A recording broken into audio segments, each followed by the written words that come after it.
What's up, everybody? Thank you for tuning in again to another episode of the Man Listen Show. Before we get started, let's hear a few words from our sponsors. DD's Daiquiris is your #1 supplier of premium daiquiri mixes. You will love the taste of our classic margarita and signature strawberry mixes. Follow us on Instagram and Facebook at DD's Daiquiris. DD is spelled D-E-E-D-E-E. You can also find us at www.dd'sdaiquiris.com. DD's Daiquiris, giving good vibes to good people, one good drink at a time. More Grace Counseling and Mediation Services offers individual and relationship counseling as well as mediation services to the community. At More Grace, healthy partnerships are valuable and beneficial. Our approach to relationship counseling is through a culturally relevant systems perspective. More Grace offers services virtually for people living in the state of Missouri. Please visit the website www.moregracecounseling.com for more information about our approach to counseling. More Grace Counseling and Mediation Services, where we offer more grace and more healing. Please buy the new book by Erika Nicole Moore, Diabolical Tales of Woe. Diabolical Tales of Woe is a thrilling collection of short horror stories that leave you in an excited trepidation to see what will happen next. Prepare to face one horrific encounter after the next in this captivating novel. You can find this book on Amazon in the Kindle and paperback version. That is Diabolical Tales of Woe by Erika Nicole Moore. Moments matter. Make them timeless. For every celebration, every milestone, and every special moment, make it timeless with the rich, velvety, smooth taste of Timeless Vodka. Make sure you check them out at www.timelessvodka.com.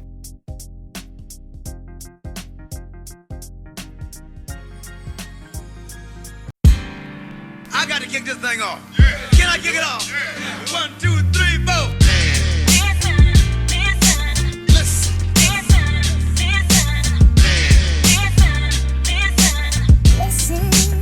Ladies and gentlemen, listen.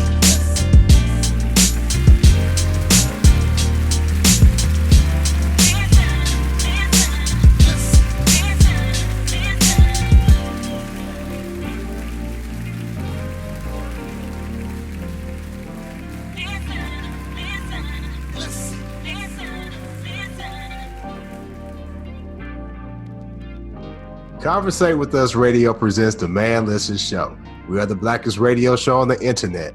We bring you our opinion on topics that affect the black community in an effort to enlighten, enrich, and empower every brother and sister that falls under the sound of our voice. We operate on a no-hating frequency, so be prepared for us to keep it 100% real and 100% black all the time. Please follow the show on Instagram, Twitter, and Facebook at Man Listen Show. You can also find the show on SoundCloud, YouTube, iTunes, Spotify, and Google Play. Please share the show and make sure you use the hashtag ManListen. I'm your host, Mar B. Let me go ahead and introduce the crew. Erika, how you doing? I'm good. Hey, everybody. All right. C, what's going on? Hey, what's good? It's all good. And last but not least, Brother Lab. What's going on? Man, we good. So, Good. the NBA is coming back. Me personally, around this time of the year, we'd be deep into the playoffs, and I'd be arguing about how good King James is and how all y'all some sellouts because y'all don't ride with King James, LeBron James, right? Respect the king. But due to COVID-19, the league they're not playing right now. But they're coming back. There's a plan to come back. As of this recording, the teams are starting to report to their local cities. There's a plan to have everyone test and to make sure that they are safe as they begin to practice at home. Then they will all be traveling to Orlando, where they'll be playing an abbreviated remainder of the season. So how it goes, they'll have like a small preseason with some scrimmages that they'll play. Then the season will start where they'll eliminate the teams who aren't going to make it into the top 8 per division. And then they will play the playoffs like they normally do. So this is going to stretch out from August into October. So something that we've never really seen before. there's a little bit of controversy surrounding this because there's a couple of players in particular, Kyrie Irving and Avery Bradley. They're leading the Players Coalition and trying to take advantage of this opportunity to speak on how the NBA should be more involved and be doing more for the Black community. Avery Bradley spoke out and he said that he wanted to see the league donate to African-American businesses that are local to the cities that the league has teams playing in, supporting African-American vendors. Also, he wanted to see the league donated more to causes that are for the Black community. It can't just be the players. We're going to talk about that and some of the other stuff that's been in the news lately. So we're going to start off with our two sports experts. Lab C, what do you think about this? What do you think about the Players Coalition that's been saying, hey, maybe we don't need to play, maybe we need to start our own league? The whole Players Coalition thing, I think they have some pretty valid points, right? The whole thing is the leader. So Kyrie Irving is not the person you want out front leading that. If for whatever reason, is that because he's one of those people that believe the earth is flat? No, not that, but just the that's true though. Hey, that's no, true. it is. He does.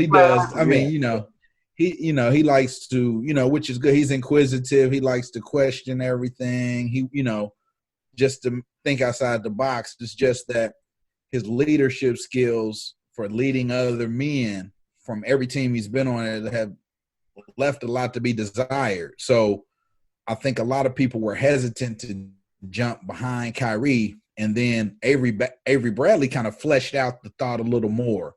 And he came out with that list of things that they wanted to see and everything like that. And I definitely can rock with that. And it only makes sense that they should be donating more, supporting the players more. Some of those things definitely should be fought for.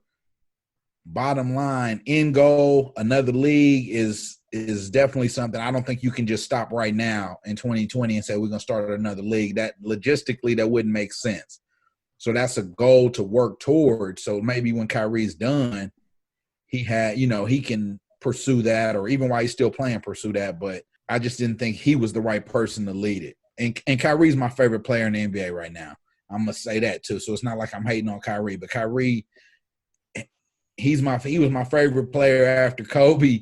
Even before LeBron got to Cleveland, I was rocking with Kyrie. So this coming from a Kyrie fan, he just is not the right person to lead the charge on that. I was kind of shocked to see the players take that stance because on the surface, when you see LeBron, you see the top players, right? You see LeBron, you see Chris Paul, Melo. They're so outspoken when it comes to activism, right?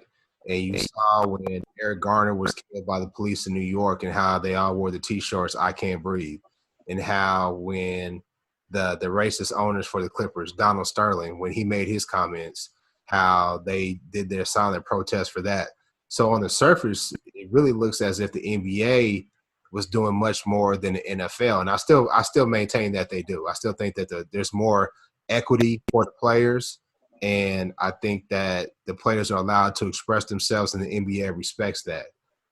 But when Avery Bradley talked about the points that he made, I appreciate that, brother, because all the things that we are applauding LeBron, and I'm a LeBron fan. I'm a LeBron fan all the way. All those things in terms of wearing the T-shirts, making statements. Yes, those are things that they're supposed to do, but those are all symbolic as well. So what Avery is trying to do is get something tangible from the league, and it's right.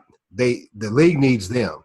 They if they didn't, I don't know what the percentages are of black players in the NBA, but I'm sure it's over 90%, probably. Gotta be at least 85, right? Yeah, at least 85%. That's why they're bringing in more of the European players, and quiet as kept. That's why they're starting to start the African League as well, because hey, we can get some of these footers over here. We ain't gonna fight like these ones that come from the ADOS background. That quiet as kept. That's what I believe.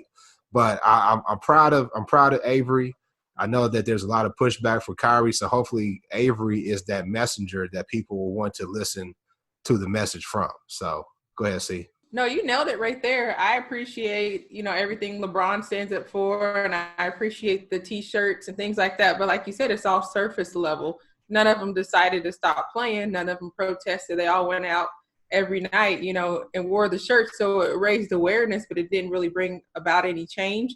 And I just think right now we're in a special place. So I think everybody has to capitalize off of it. If you would have asked me 6 months ago or even a year ago, would this happen? I don't think I would have believed it. I mean, I was still a little skeptical just up until probably the last couple of weeks ago. I felt like everybody was jumping on the bandwagon. I'm like, so what is the end goal? Like, what is everybody's motive behind this? Like, I just didn't trust it. But, I don't know. Maybe the country is changing. And so I think right now with, the leagues losing so much money, and that's not just the NBA, that's, everybody, MLB, and we don't know what's going to happen with the NFL and things like that.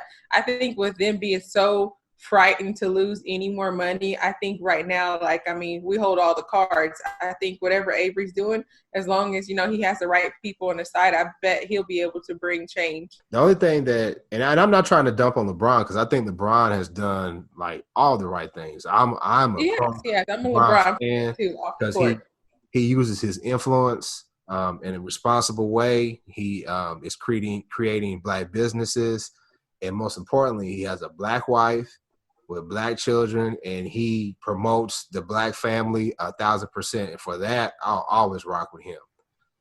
Mm-hmm. I worry about Kyrie and Avery being the people who are out front because, like Lav said, Kyrie's already kind of looked at as sort of a strange dude. And you have a groundswell of people, because it's just right now it's just called the Players Coalition.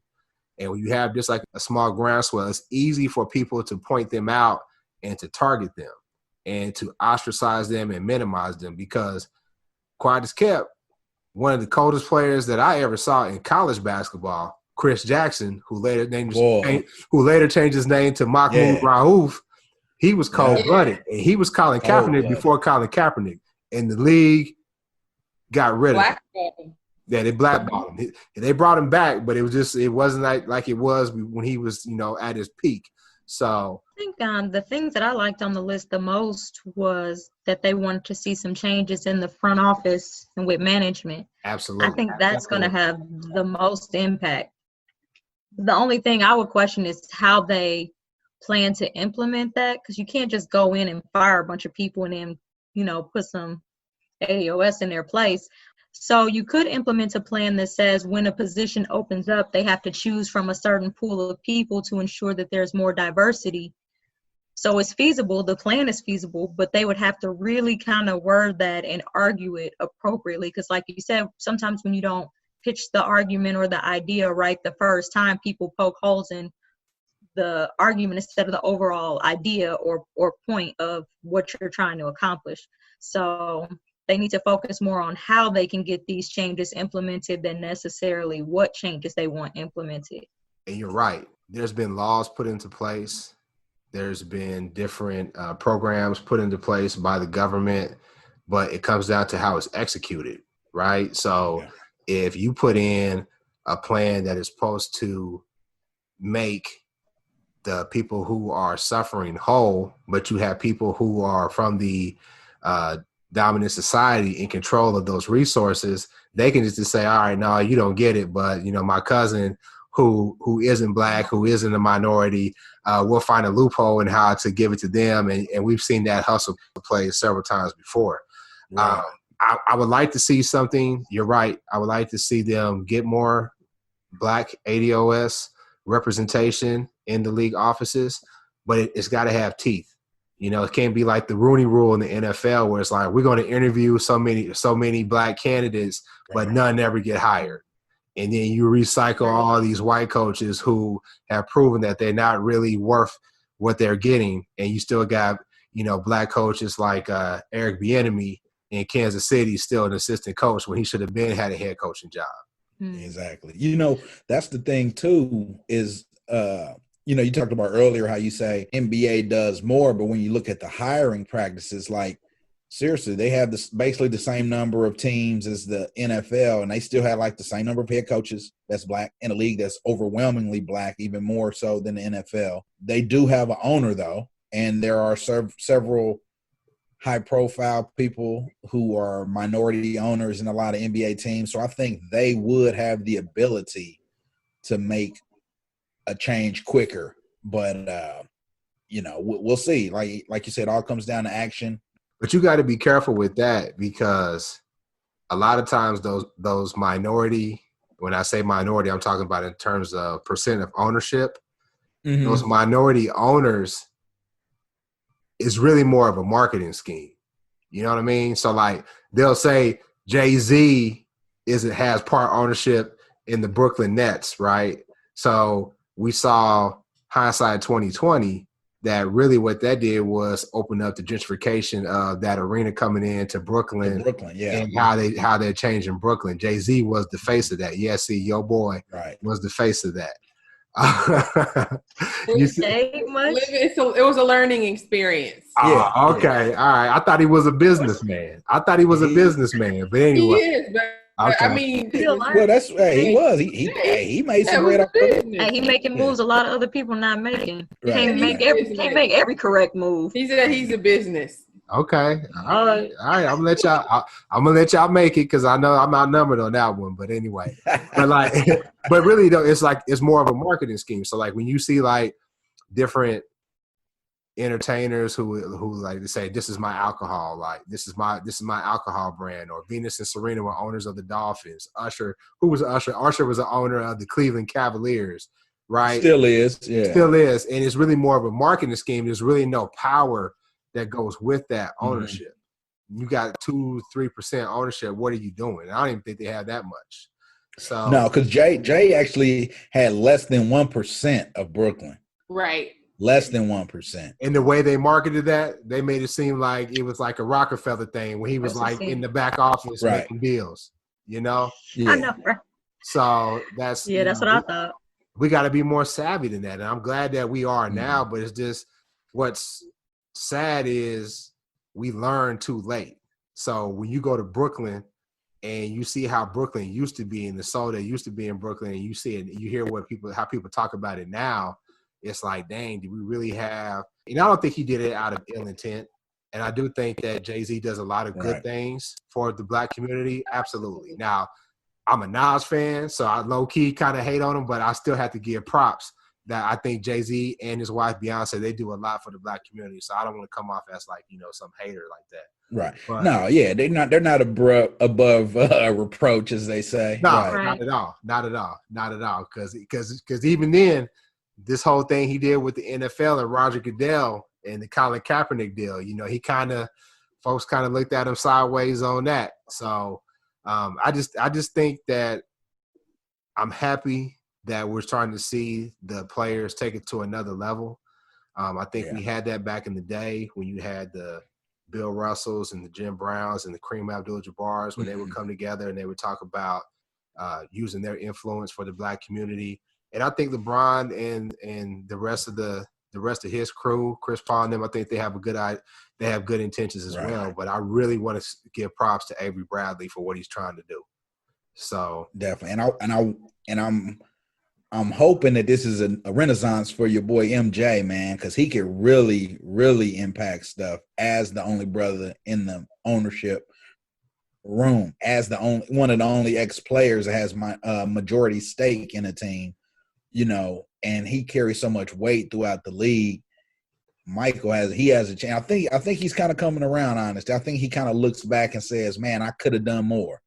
I could have done more. Did y'all watch the documentary? Yeah. I had read, there's a book called $40 Million Slaves where they talked about Michael Jordan extensively, right? Bill Rhoden's book, $40 Million Slaves. If you haven't read it, you need to read it. They talk about how in North Carolina, there was a black politician. I don't remember his name. They wanted Harvey Gantt.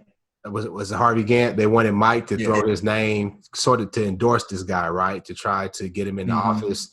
And Mike didn't do it. Mike didn't do it. Republicans buy my shoes too. Right. Yeah. Republicans buy shoes too. Yep. And fast forward, you see LeBron, and then LeBron on stage, he campaigning for Hillary, campaigning for the Democrats. LeBron is all the way out there. Now that's a personal choice, but I think when there's so much at stake for our community and you have that much influence, you should use that in a positive way. It was the same thing on the campus in North Carolina. There was an incident where Mike could have stood tall and he didn't. Maybe it's just not in him to be outspoken like that. I've heard that behind the scenes he does a lot of things, so I don't want to. He does. I don't want 100%. He donates money. Yeah, and hey, that matters. We need resources. That matters a lot. Yeah, we need resources. So, but isn't it something that you got Cap, who was ostracized from the league, in a league that is what is it, like 87% black? The NFL? Nah, NFL is probably only about 60. I think it's like 50 or 60. Yeah. Okay. All right. 60. 60. So yeah. The NFL is like 60. So the majority still majority black, right? Yeah. You got the NBA where you got the players calling out how the league could do more, but you got one black NASCAR driver of note. One. And he hasn't even really won anything. Too. Say it again. Say it louder. NASCAR. And he hasn't really even won anything. I looked up his record. I think his best was like he came in like second place on like the Daytona 500 or something to that effect. But he said, "Hey, listen, I'm not comfortable. I'm not comfortable with the Confederate flags at the races." And NASCAR in a fail swoop said, "All right, we banning them.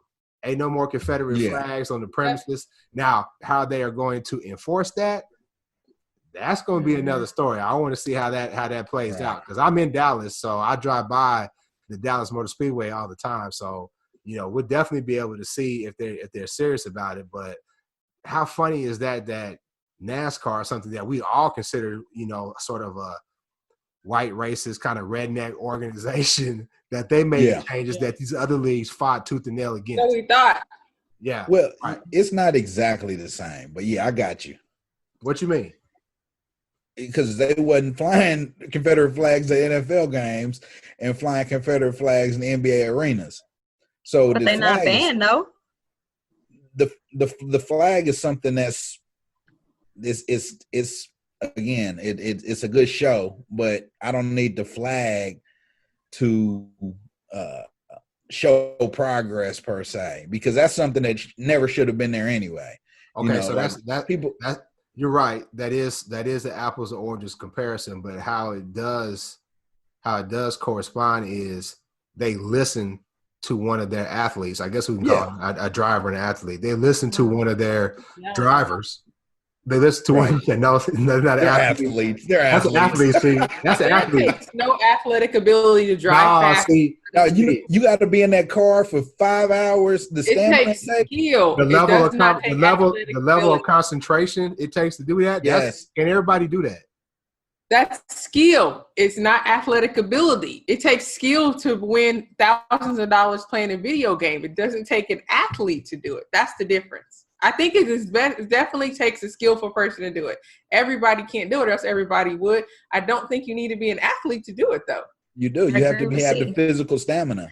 So they lift. You can't outrun me when the zombies come. You're not an athlete. I mean, how do you train for that, Lab? How do you train for what? By driving in circles. Yeah, how do you train for that? That's like, oh boy, who said he was quitting NASCAR? Talking about something, he's going to stop making professional left turns. It's no different than a baseball player. Some of them don't run. Literally, it's a skill to hit the ball. Well, I'm just saying it takes athletic ability to play baseball and fast pitch softball. Why? What's more athletic about hitting a baseball than it is sitting in and driving and being able to be in control of your reflexes and your mental capability to focus and stuff like that? What's the difference? Because you're sitting, I done seen dudes with guts like mine. They still got the hand-eye coordination. They can hit that ball and they can get out there. But they also have to run to the bases, right? And having like somebody big like a Kirby Puckett is like 1 in 120. Like, I mean, the average baseball player. Prince Fielder was representing for the fat dudes. Him and his pops. Steve Balboni back in the day for the Royals. Just because a person is big doesn't mean they're not athletic. Right. That's And true. you got to be able to like actually have, you like Lab said, eye and hand coordination to like swing and like go through the ball. Everybody can swing at a baseball, but do you have the ability to hit? Like, what is your batting average? Right. Like I all can swing and hit it. Racing. Everybody, you drive your car every day, but you can't do what they do. How you know? I ain't tried. It's not an athlete, though. It's not an athlete. Hey, Right. They're athletes, man. I agree with C. There's no had to athletic go trainer 50-50 out on on that that track. Arika said she from East Saint. They know how to drive fast. They done Hey. cops. Listen, Hey, they hit them corners too, huh? I be hitting them corners through the mountains on the way to Georgia. I know them mountains like I know the back of my hand. So, but my thing is too, everybody with hand-eye coordination can hit the ball, but I can't hit it out the park.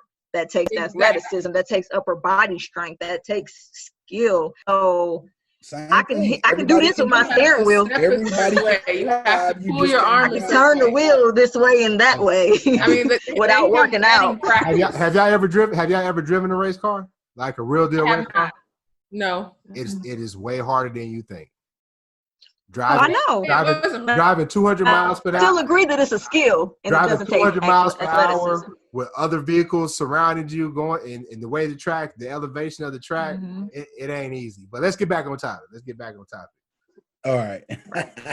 It's crazy though that I laugh, and everybody on social media had a good laugh about it, how NASCAR just represented. They really had there was no benefit to motivation them to do so. Motivation, unless they're like, hey, listen, we could tap into a whole new crowd.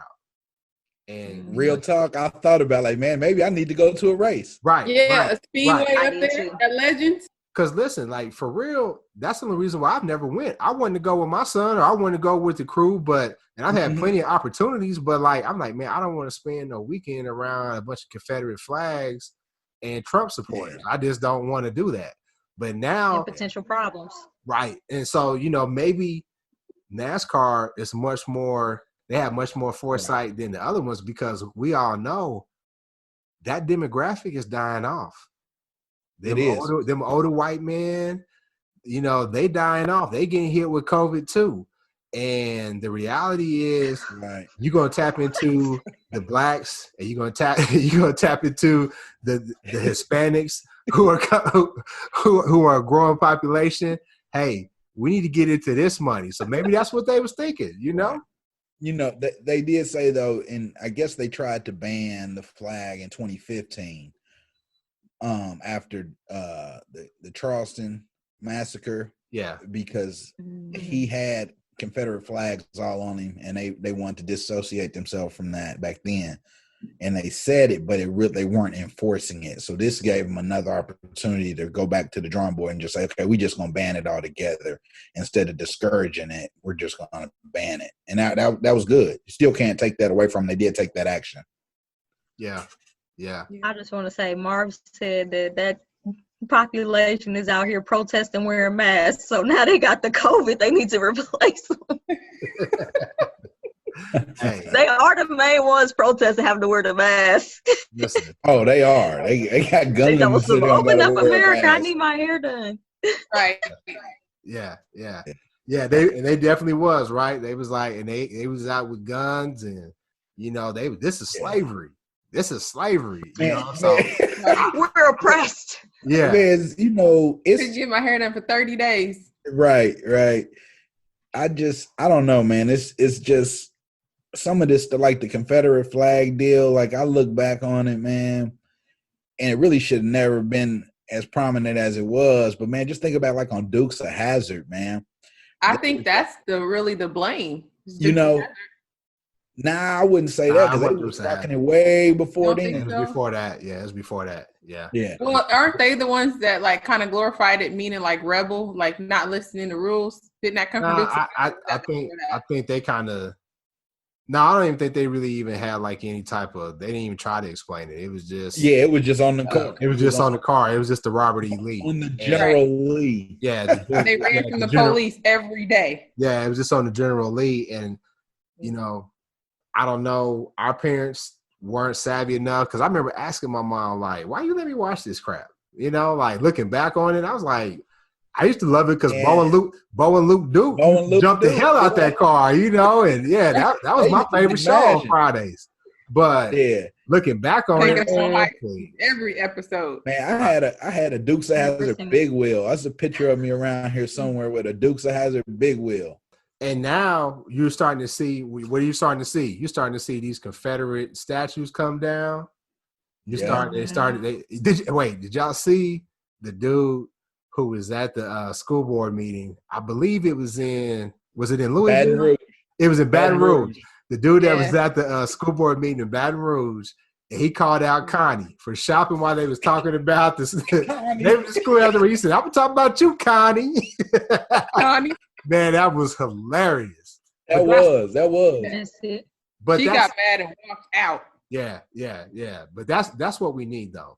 And that's why I hope that's the hope that I have for this show, that we are bringing awareness and value to our audience so that we can be more aware of the tricks that they play and be more savvy and to be like Avery Bradley and to really ask the questions and have an ask, right?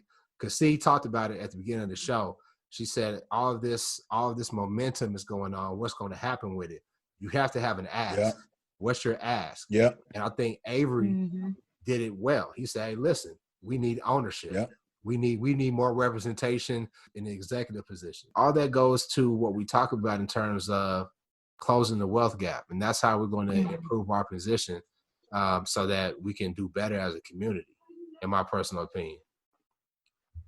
I think that the basketball players have an advantage over the football players too, because me and my husband had this conversation before. It's like, at least the face of everybody on your basketball team. You don't know what most of those people underneath those helmets look like. Just Patrick Mahomes. Right. Or the person that you care about. And then the other thing about basketball players is that one or two of them sit down, you're going to be impacted severely, as opposed to the football players. It's a whole lot of them. It's third strings that is ready to step up and do something. Squad. Right.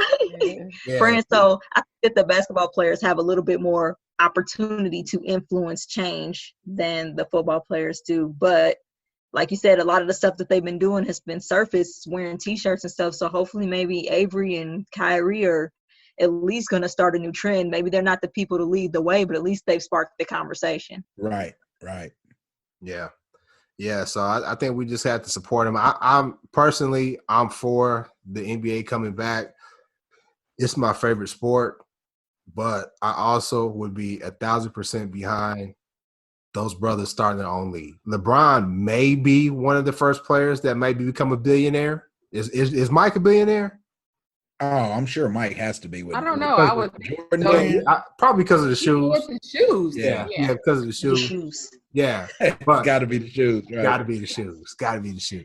But we're talking about someone who is actually motivated to be a change maker. Yeah, to be a change maker, not somebody who just wants to keep things status quo. Like, hey, how do we keep you darkies happy so that y'all keep playing? No, we need somebody to say, no, we want change. And I think LeBron is that person, and obviously guys like Avery are as well. But do they have the resources like a LeBron and Chris Paul and the rest of those players have? That's the question. So I definitely would be about them starting their own league. How they would do it, I don't know. I think LeBron's goal is to have his own team, though. I think that's his own. I do too. I'm sitting here thinking as we're talking about this, they could join something with like the big three. With like Cube, I just not thought about that. This whole conversation and the whole last couple of weeks talking about a new league. I was like, man, they can't do it, but it would disrupt the system for sure. Cube has already kind of set the ball in motion, So it might not be what the NBA is today. They wouldn't be able to have 30 teams spread out across the country day one, but he might be able to help them out with that plan if they're serious about it. But that's going to go back to access. Yeah. If I was the NBA and you left my league, I don't know where Cube's teams are, but I'm assuming he has some type of lease or contract to use the courts that are already. Cube is playing in NBA arenas. So during the offseason, that contract is canceled. Yeah, you so still my players. That's a conflict of interest. But the NBA interest. teams, most of them don't own the arenas, though. That's true. Right, Yeah. but if you're part of systemic racism and white supremacy, your homeboy says, "Hey, we can't let them have this little or whatever anymore." But who owns the arenas? Most of them, the cities and the counties, state, everything like that, they own the arenas. Yeah, that's why there's a different name on them sometimes, like every 5 or 10 years or so. Just kind of like, like Starlight back home in Kansas City. You know how like a different person will have it. Jerry Jones owns the Cowboy Stadium, but NFL-wise, other than him, Kroenke's building that one in L.A., but outside of that, everybody else is a publicly owned stadium by the county. I know in Kansas City. I always thought the owners own the stadiums, and they were getting. No, that's why Missouri had a lawsuit with Kroenke, because he had a lease agreement with the state to lease out the dome. Okay, he broke that lease when he left with the team. So that is something that we talked about in law school too, because a lot of times what will happen is the state will enter these agreements to build these stadiums with the understanding that the team is going to be there. But when they leave, the state is left with this stadium that's not being used, these businesses that are going to go under without the constant traffic around them. It increases crime around the area. Or when the teams just decide they want a new stadium, right, and they have another one built somewhere else, then that property still goes down. And so it's a real big issue about states having those stadiums, because it brings revenue to the city. So it's important to have, but at the same time, when they leave, you're screwed pretty much. Yeah. But what else can you are y'all sure? Are y'all sure the owners have no equity in those stadiums? Well, I'm not saying that. I just don't. They don't own them. Yeah. Well, they have ownership. I mean, I know that they have part ownership in those stadiums. They're not just leasing 100%. I know that the states usually do like some type of bonds and grants that have to be approved. A lot of times you have to get it approved before you can get those stadiums built. That's a city. So I don't see why it would have to be. That's a city. The sports complex is owned by Jackson County. I was going to say that's a city or a county deal. Okay. Yeah. All right. Well, I mean, that just goes to there's another hurdle that the players would have to get over in order to make that happen. But hopefully, they're savvy enough to where they say, hey, listen, maybe we can go directly to the city. We can cut out the middleman and we can make this happen. I think it'd be tough, but hopefully it's you think about it, like, I mean, granted it was 40 years ago, but the USFL, they played football and they played in the same stadiums the NFL did. The Chicago team played at Soldier Field, the Houston team played at the Astrodome. So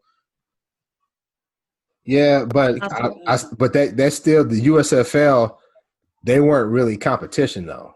They were kind of like a farm league for the NFL as well, if I'm not mistaken. They were trying to be competition. And, I mean, they had a lot of players who ended up in the NFL who chose USFL because of the money fresh out of college. And that's what they're going to have to do. They're going to have to be an upstart league. You're not going to be, like I said, NBA day one. You're going to have to start off as a lower tier. But if all the star athletes leave to join this league and start this league, they would be NBA day one. They would be your favorite players. And that kind of competition, they're not going to let that happen easily. That's not going to just fly. I don't think they'll have the funds to pay them, though. Right. I mean, everybody says they're playing for the love of the game, but come on now.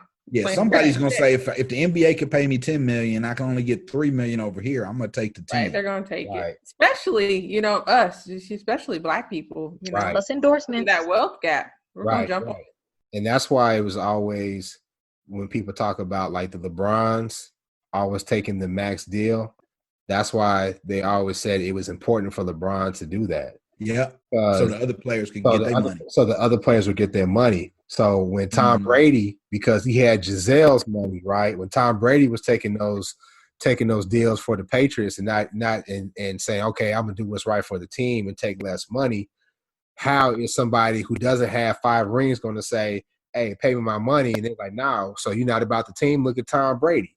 He's one of the best players in the league, and he's taking Dak Prescott. Yeah. that's a problem. That's a problem. So Yeah. I see a change coming. I see the players being more savvy, and I see them making a difference. We still got a ways to go because we still have like the incidents with Kaepernick, right? Kaepernick settling and having the all-white legal team. We're not gonna let him off the hook for that. I'm not. Never. I'm not. I want my 33% cap. For real. Ooh, they got 33% of that. They could have been Probably more than that. They probably If got I like had cap as a client, I would charge them. 40. Yeah, they probably got 40. Yeah, 40. And that's why they don't really like. That's why I think, me personally, LeBron. Yep. Yeah, I was trying to get around to that. Rich Paul, they don't like that crew. That's why your boy Pat Riley called them the posse. You know what I'm saying? They don't like them making those power moves and those decisions because it creates awareness for these players. Like, wait a minute, I can do what LeBron's doing as well, right? I can have my own I can bring my own homeboy up instead of them being my crew who's holding my weed and the drink and getting the chicks for after the game. We could really make some power moves. They don't want them to. Right. Nope. They even institute that new policy in college to where to be a licensed agent to visit on campus with students or something, like you have to have a college degree. Yeah. The Rich Paul rule. Yep. So the enemy is devious, and when you look at it, I think it goes back to like when we look at Joe Biden, right? Look at Joe Biden, and you look at the comments that he makes, and Hillary Clinton, and like people say, oh, they're the answer for us. They're not necessarily like the Mitch McConnell, Donald Trump racist white people, but those people are like, I don't want to see y'all on the plantation, but I still don't want y'all doing better than me. They still want to go keep the status quo, like you said earlier. Right. I don't want to see. I don't believe in them putting their knee on y'all's neck, but I still don't want y'all's kids out competing my kids. I don't want you on my block. Yeah, exactly. Right. I don't want you in my neighborhood taking down my property value unless your son can ball. That's it. Right. Yeah. And if we can bust him out here, we can do that. But if we can adopt him into our family, you know what I'm saying? Right. Hey, see, man, it was a lot of black people at Trump's rally in Oklahoma. It was oh my gosh. My friend sent me a video talking about like a song playing, talking about some cooning. And what is going on down there? But the beat had me hyped though. But there was not a lot of them. There was a group of them. They were all sitting together and on the show that they were up dancing. So they got they got memed. Hey, they played some Michael Jackson. They started shucking and jiving for they did. Hey. They was getting it in. Marv, they had posted a video on Facebook and Jimmy tagged me. He's like, our homeboy would not approve. I said he would not, but I died laughing. Yeah. Did y'all see how empty that arena was? Yeah, that was hilarious. Yeah. Man, people been talking about these kids are like very impressive. I don't know how they expanded. I don't think that was just kids though. I did hear that got credit on TikTok, but there was like a movement in Oklahoma, like all over. When he was planning on coming on Juneteenth, they was like all saying everybody reserved tickets. Even my friend from Topeka, like she had made a whole public post and had quite a few traction on. They all reserved 2 tickets. Yeah. So I don't think it was just. Speaking of the young kids, I'm gonna say this, and I don't know how y'all feel about this. So I kind of feel like, dang man, our generation kind of dropped the ball, like straight up. Like we could have done more, man. We should have done more. We didn't have social media though. I feel like social media is an advantage. I mean, we had NWA, but they was getting rushed to the stage every time they said, fuck the police. So we came from a different era. And I think that we talked about this last time too, though, about how we raised these kids, so we get a little bit of credit. Right. Right. My kids is out here putting in work, but they got it from their mama. Why do you think we should have did more? Well, because for a lot of us, we were the first generation in our families to go to college in droves, right? So we had that ability as far as going out and working more. We should have been investing more in our own community. That's what I'm saying. We bought into that. That's all I'm saying. I think that there's a distinction. So you have the baby boomers, right?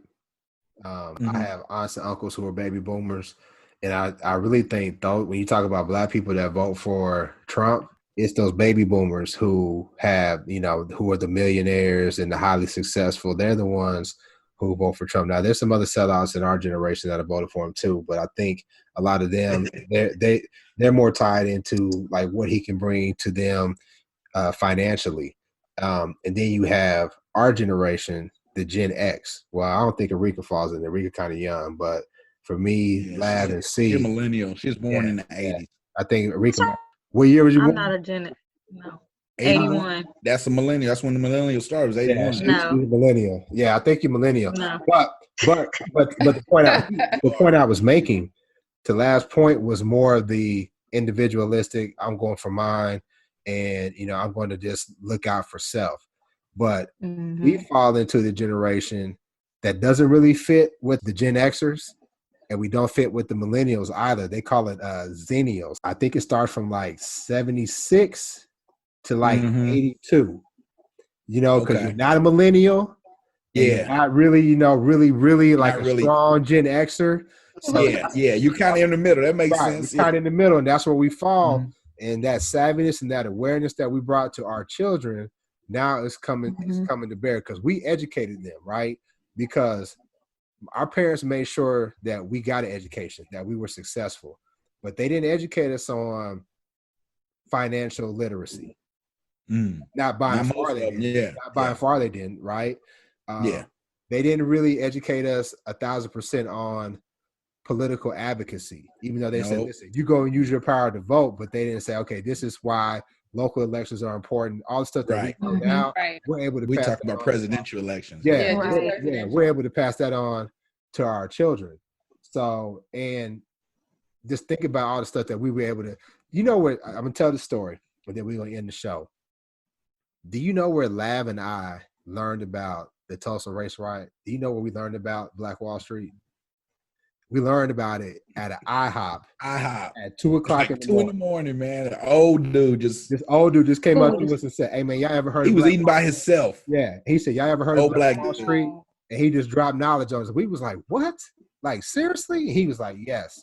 He told us about how the dollar cycled through the community and how they were bombing us. I had never heard of it. And we had never heard of it. Two college educated men never didn't know that's where the Gap Band got their name. I had no clue. You know what I'm saying? I don't know where I learned it from.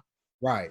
So I have to credit my father and my uncle for that. My uncle was, a civil rights activist in Kansas. And so him and my father, like my family, we've kind of always been up on Black history. And he actually my uncle was ex-DJ too. So yes, Lav, I didn't know where Gap Band got their name from. Greenwood, Archer, and Pine. Yep. Yeah, I didn't know that, honestly. I had no clue. Greenwood, Archer, and Pine. But so when you think about it, our children know about Black Wall Street.